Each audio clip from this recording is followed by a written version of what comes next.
Am I the antagonist for calling out my adoptive parents for not helping me with college tuition when they did help their biological children?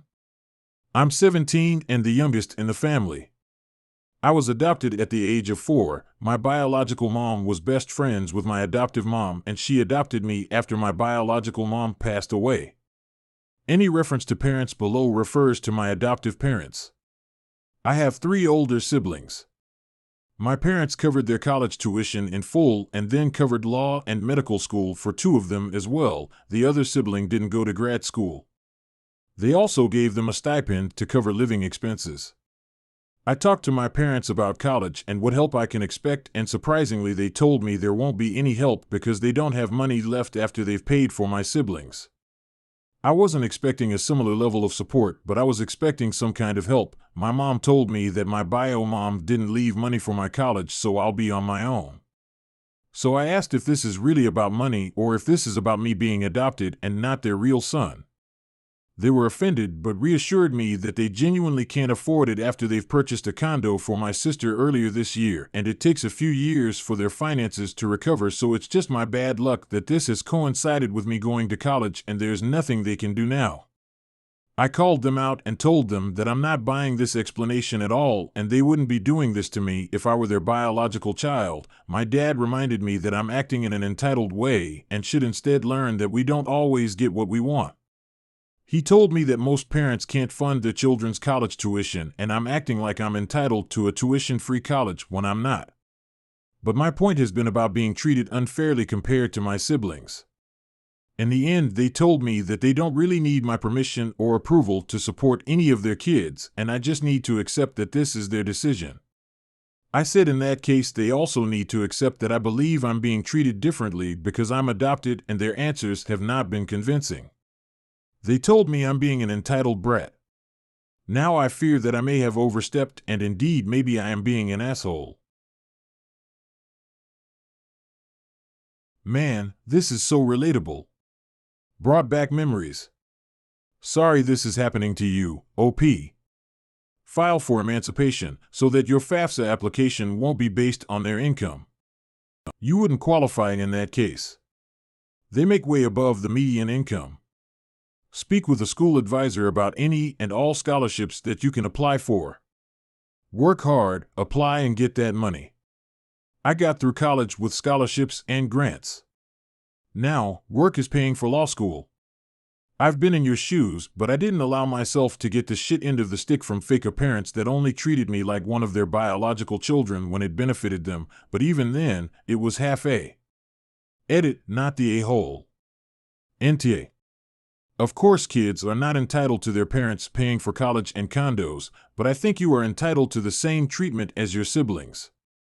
If they support one, they should support all. Your age is not a secret, so they knew college was coming up and they are making a choice. My dad paid for college for my sisters and not for me, despite being a millionaire, so I understand that it is really hurtful. They helped out all their other kids with college, then bought their daughter a condo? Then told you it's not your business what they do with their money. They then call you an entitled brat? How are you supposed to feel? I'd definitely feel left out if all this is true. Sorry, that sucks. Edit wording. They've been your legal parents since you were 4 years old. They can presumably do math and knew when you would be going to college. The fact that they never saved for you, but have financed your siblings' undergrad, graduate, and housing tells you exactly where their priorities are. They likely view you as a favor they did for your bio mom, and now that you're almost of age, you're not their problem anymore. I'm sorry, OP, you deserve better. Am I the antagonist for kicking my wife out of the house? Throwaway, won't explain much about my daughter's choice because it's ultimately not mine. My wife and I have a daughter, Jay, 23 female, who just graduated college a year ago. Both my wife and I come from poor background and worked our ass off to give our child everything she would ever need. She's a good kid, smart, kind, polite. She got a full ride to a good school and moved away. 2 months ago, she called us to tell us that she was pregnant, no father in sight. My wife flipped on her, Full exaggeration and criticism, she thought our kid was throwing her life out of the window because my daughter was eager to keep the baby and my wife wasn't okay with this. She asked me if she could back home for a while, work locally, and overall just be around us because she felt scared and alone at her big city and wanted to spend her pregnancy with us. My daughter didn't use much of her college fund, barely 18 to 25%, and had a good amount of savings. She's also the kind of kid who always helped around the house, so I said yes. My wife didn't have much problem with this, but ever since our daughter came back, she has been passive-aggressive at best. Awful comments about how she fucked up her life, how naive she is for thinking she can keep going with a kid, how the beginning of a career is the most important thing and she just ruined it. She also doesn't have any kindness for our kid, doing too much noise at 5 to 6 a.m. to wake her up, not lending her a car when asked to do quick runs to the store, etc. She's just being mean. My daughter just sucks it up because she thinks she owes us something for letting her stay here. Yesterday, my wife just went over the top. My daughter found a job. She's doing WFH at the moment due her pregnancy, for months, and was excitedly telling us that after the birth, she wants to get an apartment nearby and maybe raise my grandkid here. My wife just snorted and said that if she already fucked up her life, the least she could do is doing what's best for the kid and move somewhere better and maybe do it now. My daughter cried because she was basically getting kicked out and my wife tried to minimize her feelings, so I told her to get out of my house because I was done with her mean teenage behavior. She said I couldn't kick her out, but I do, because the house is not a marital property. She left and my in-laws are coming at me because everyone thinks she's right. ETA, I did talk to my wife several times, my daughter too. This wasn't the first time that happened too late. NTA. Your daughter is lucky to have you in her corner. Your wife is absolutely ridiculous and disrespectful. I hope she realizes that she very likely will never meet her grandchild after all this. I am going to say not the a-hole. You are protecting your child. All your daughter is doing is looking to her parents for support, and her own mother is being so cruel. You are a good man. NTA stuff happens. Good, bad, neutral. At the end of it all, how we react is important. And the best way is by being supportive like you are. Your wife's behavior does nothing to assist. It just causes negativity. I really don't understand why the mom is so pissed. Her daughter is 23, out of college with savings and leftover college fund, and has a job. The only thing she doesn't have is a partner, and why exactly does she even need that? Plenty of single moms out there raising kids with even less than this 23-year-old has. Honestly, so weird. You did the right thing standing up for your daughter. Your wife is going to lose her daughter, her grandchild, and her marriage over this. Thank you for being there for your daughter. I'm sure she appreciates you. Am I the antagonist for laughing at my brother while he's going through a bad divorce? My brother is going through a divorce right now. He's been living with my mom, dad, and me, and my parents helped him come up with money to get a lawyer. I know it's been a rough time for him. When he met with the lawyer for the first time, he found out that you can't get alimony in a divorce if there was infidelity. As in, the law forbids it, and there's no exception. It doesn't matter if you stayed home with your kid for over 20 years like my brother or never worked. My sister-in-law is an architect and she makes bank. My brother thought he would get alimony, but he was dumb enough to cheat on her. He also found out that he is not able to claim any part of the house because she owned it outright before they got married. Both of these he wasn't expecting, and he was obviously upset when he got back from his first visit with the lawyer. When he told me the law will deny him alimony, I laughed and my parents chewed me out over it. It probably was the wrong reaction, but he was so confident he would be able to get a big payment and half or all of the house. He will get some money from their savings, but nowhere near what he thought, and most of it will get eaten up by legal fees. He has been knocked down several pegs and completely screwed himself over. Am I the antagonist because I laughed? Was it like kicking him when he was down? He has no work history or money of his own to fall back on. I know it's been rough for him, and he's struggling with what to tell my niece as well. It was almost an involuntary reaction because I just couldn't believe it. NTA, it is funny, hilarious actually. He tried to fuck his ex-wife over first. He thought he would get money and a house from her, but he fucked around and found out the hard way. Now he has nothing. Like he actually thought he could take her house, the house she had before they even got married. The entitlement that he has is astounding. NTA, he cheated on his wife and then was looking forward to forcing her to pay him alimony every month? And wanted half of the house she bought before the marriage? Your brother is a no-good, gold-digging, scummy cheater. No offense. NTA, he had a life where his wife provided the home and the income, and he decided to destroy it by cheating on his wife and expected to walk away with her hard-earned money. Him pouting over the reality of having to deal with the consequences of his own stupidity is laughable. I'm actually flabbergasted that your parents is enabling your brother by providing money for lawyer fees instead of chewing him out for being lazy and for his infidelity. Like, do they really want their cheating son who destroyed their granddaughter's family to rob and further hurt their ex-daughter-in-law?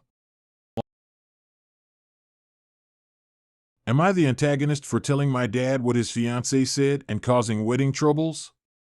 My 16 female mom passed away 8 years ago. I look just like her, same hair, same eyes. With the right makeup I resemble her exact face. I know that my dad loved my mom so much, losing her hurt him deeply. We became tight-knit and my dad has been an awesome parent for me. I know I can count on him for anything. He's about to get married to his GF of 3 years. We had a rough patch a year and so ago. When they began to talk about marriage, she didn't like that he introduced the idea to me rather than just ask her and then let me find out / tell me together. She also didn't like that I didn't want to take any part in the wedding party. I'm happy for my dad, I truly am, and I like his GF as a person. But she will never be my mother, and at 16, I hardly need to bond with someone that way. I'll spend the wedding taking care of my uncle's kids. He's paying me and I accepted. This wedding is really not a big deal for me. What I did accept is give a small speech about them, and that's all. A week or so ago, my grandmother, Dad's mom, his fiancé, and I went shopping to get some things she wanted. I saw a dress that I liked for the wedding, and so we went to the store so I could try it on. It was an olive dress that matched my hair nicely. I'm a ginger. They complimented me, and my grandma said that I looked like my mother because she wore that color so much. Just a small comment. We moved on, and that was all. 2 days ago, my dad's fiancé came to me and asked if I was willing to dye my hair or wear a wig for the wedding. I was taken aback because, WTF? I said no questions asked. But she said she didn't want people telling me I looked like my mother at her wedding. I said no and I asked her to get out of my room because it wasn't gonna happen. As soon as my dad came back from work, I told him what happened earlier and that it made me feel uncomfortable. I went to stay with my uncle and they talked. The wedding was paused because they fought and his fiancé's family is blaming me because I caused this problem by refusing to compromise to a bride's request. I'm feeling guilty because I didn't mean for this to happen, but sometimes when I try to talk to his fiancé about things I didn't like / how it made me feel, she treats me as a brat who wants to get her way, so I rather tell my dad and have him talk to her. Am I the antagonist? Toad. Her request was so petty and out of line it isn't even funny. If your father has any sense at all, he will tell his fiancé to kick rocks. NTA, you didn't cause this, she did. Her insecurities and jealousy about your mom surfaced and she made a really unreasonable request. It's right that the wedding has been put on hold for now. She has some stuff to work through. NTA. You are not the one that caused the problem. Your dad's fiancé is. How horrible of her to ask that of you. Asking someone to dye their hair for a wedding is crazy, and to ask it of the groom's daughter is even worse. And I think you're right to keep going through your dad for this stuff. She's not your mother. Your only parent is your dad, and it's on him to sort things out and to be aware of what's going on. Am I the antagonist for yelling at my wife for drinking? I, 28 male, am I recovering alcoholic? My father was an alcoholic when I was a child, and I guess I caught it from him. I've been sober for about a year now, and I attend this recovery group once a week that is held by the Mormon Church. I've been gaining an interest in their beliefs and have been considering conversion, but that's another conversation. My wife, 26 female, went out with her friends this weekend, and I found out from her friend's Instagram post that she had been drinking. She held a glass of wine in the photo, but she didn't appear drunk when she got home. I saw the post today, and I'm going to be honest, I freaked out. She has been so helpful and supportive during my recovery, and I can't believe she would do this to me. I confronted her as soon as I saw it, and she told me that because she wasn't drinking around me, it wasn't an issue. I told her that when we got married, we promised to support each other through everything, and this wasn't being supportive and a direct violation of our vows. She told me to get over myself, and I lost it, and told her that was a bad wife and that she wasn't committed to us and our relationship. We've been together for 4 years, married for 1. I told her that if she was pregnant, I wouldn't eat all of the food she couldn't eat to be supportive, and she told me that she wouldn't expect that from me, so I can't expect her to be sober, and that I was being an asshole.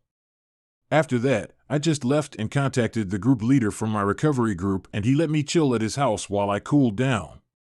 Am I the antagonist? YTA, she didn't do this to you. She was enjoying a glass away from you with friends, like adults sometimes do. Instead of putting this on her, how about attending a non-religious help group and actually work on your issues? You freaking out about what she does on her own time sounds like a you problem. YTA, she's allowed to drink when not around you. You are being the bad partner here. YTA, just because you're an alcoholic doesn't mean she has to stop drinking. Recovery is 100% on you. She doesn't have the drinking problem. You do. She didn't do this to you. She was enjoying a glass away from you with friends, like adults sometimes do. Instead of putting this on her, how about attending a non-religious help group and actually work on your issues? You freaking out about what she does on her own time sounds like a you problem. Am I the antagonist, making my son pay over $300 and miss his basketball practice to get his sister's hair done?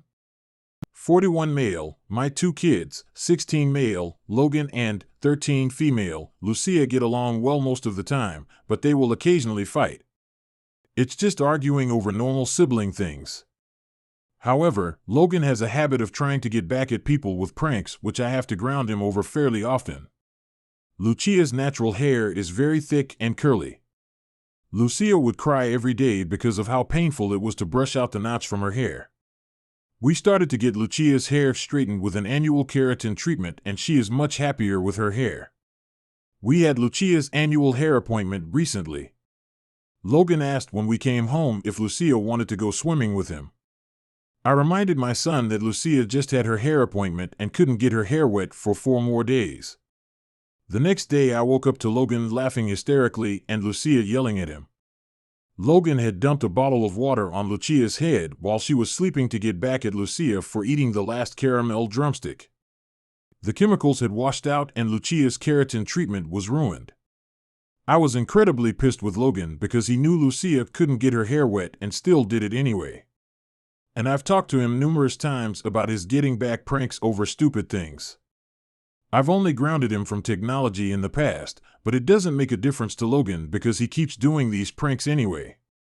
I made Logan give up $310, which was the cost of Lucia's keratin treatment. I was able to book an appointment for 2 days later because the hairdresser had another client cancel.